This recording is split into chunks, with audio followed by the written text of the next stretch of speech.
नमस्ते दोस्तों, आज हम बात करेंगे मोलेक्यूलर बॉन्डिंग के महत्व के बारे में।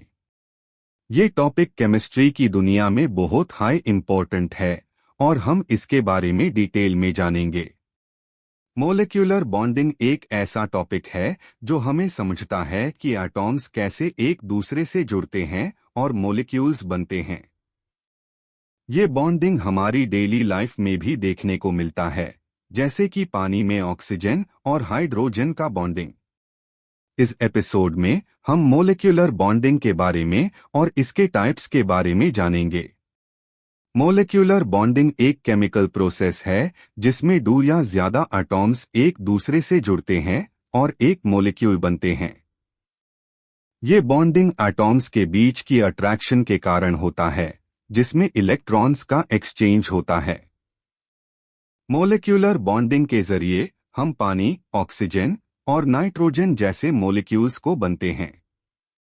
उदाहरण के लिए पानी में ऑक्सीजन और हाइड्रोजन का बॉन्डिंग होता है। ऑक्सीजन एटम में 6 वैलेंस इलेक्ट्रॉन्स होते हैं, जबकि हाइड्रोजन एटम में 1 वैलेंस इलेक्ट्रॉन होता है। ऑक्सीजन और हाइड्रोजन के बीच की अट्रैक्शन के कारण वे एक दूसरे से जुड़ते हैं और पानी का मोलिक्यूल बनते हैं। मोलिक्यूलर बॉन्ड्स की कई टाइप्स है, जैसे कि कोवेलेंट बॉन्ड, आयोनिक बॉन्ड और हाइड्रोजन बॉन्ड।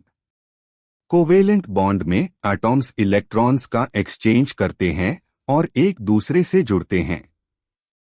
आयोनिक बॉन्ड में एक एटम दूसरे एटम से इलेक्ट्रॉन्स छीन लेता है और एक आयन बनाता है। हाइड्रोजन बॉन्ड में हाइड्रोजन एटम एक दूसरे एटम से जुड़ता है और एक वीक बॉन्ड बनाता है। उदाहरण के लिए सोडियम क्लोराइड नमक में आयोनिक बॉन्ड होता है।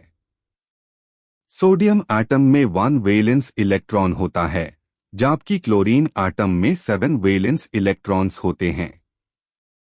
सोडियम एटम क्लोरीन एटम से इलेक्ट्रॉन छीन लेता है और एक आयन बनाता है।